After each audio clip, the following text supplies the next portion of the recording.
Khwaja district, somewhere in the mountains of North Afghanistan.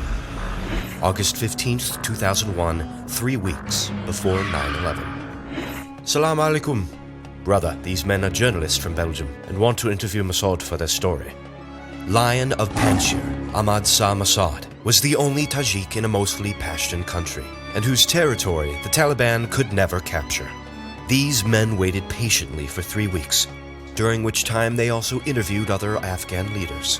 Burdin Rabbani, ex-president of Afghanistan, and Abdul Rasul Sayyaf, both of whom, like Massoud, were leaders of the Northern Alliance who fought the Taliban. Finally, Massoud called them into his den.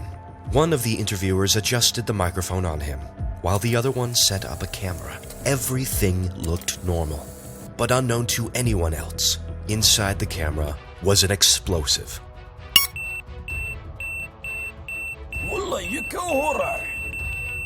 Al-Qaeda had eliminated their most deadly enemy inside Afghanistan. 2 days later, they attacked America.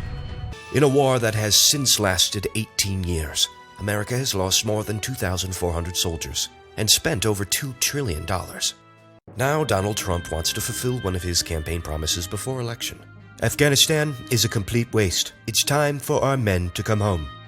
Accordingly, in September 2018, the U.S. sent its envoy, Zalmay Khalilzad, Zal, as a special representative to negotiate peace with the Taliban. Whom shall I talk to? The person the Taliban nominated was Mullah Abdul Ghani Baradar, who co-founded the Taliban along with Mullah Omar, but was now rotting in a Pakistani jail.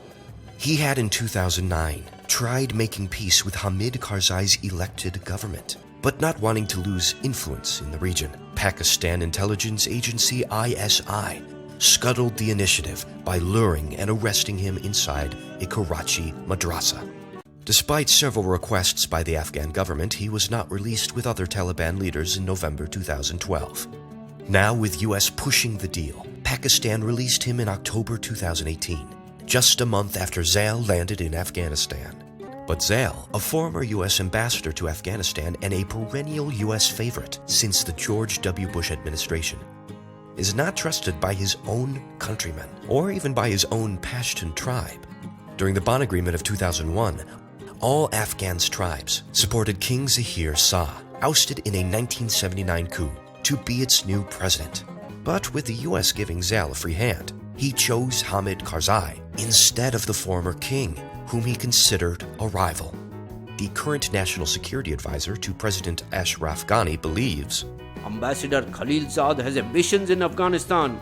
He twice wanted to run for president in 2009 and 14. Afghans think all this peace talk is a way to create a caretaker government, of which he will then become the viceroy. Now, after 9 rounds of talks in Brussels, Islamabad, Moscow, and Doha, Qatar, a deal has been reached. You will not allow Al-Qaeda and ISIS to use Afghan lands for terror activities. The Taliban are playing along, knowing that once a deal is signed, there is little the US can do. Okay, but we want a complete withdrawal of US troops from Afghanistan and an immediate release of 5,000 Taliban prisoners. Even while the talks were going on, the Taliban were capturing more and more territory, and now control more population than at any point since 2001.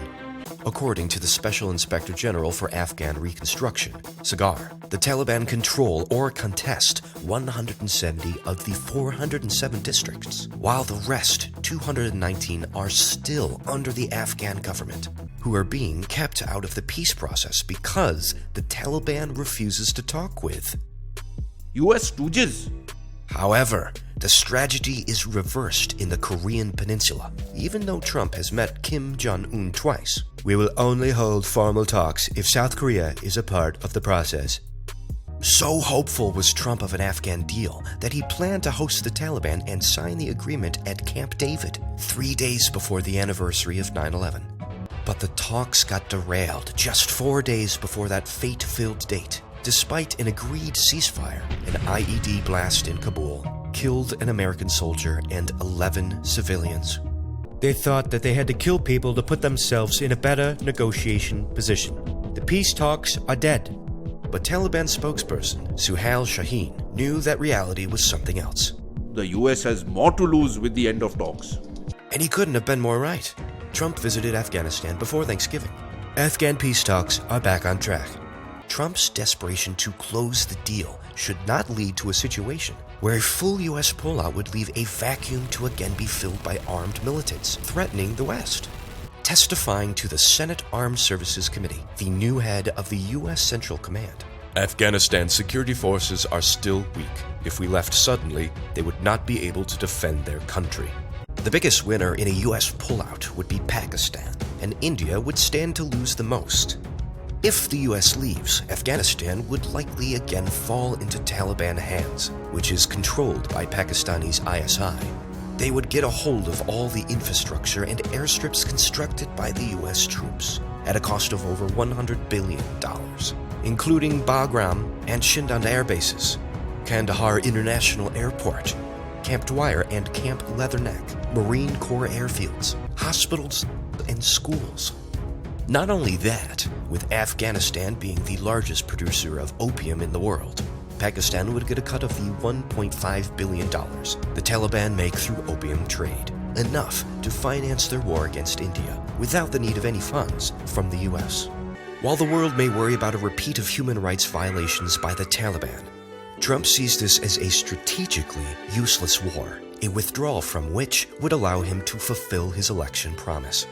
But for Afghanistan, the pullout cannot come at a worse time, where a closely fought and delayed election result in favor of the incumbent Ashraf Ghani may be violently contested by his rival, Abdullah, leaving the field open for the return of the Taliban. Subscribe to BSBO News Reimagined.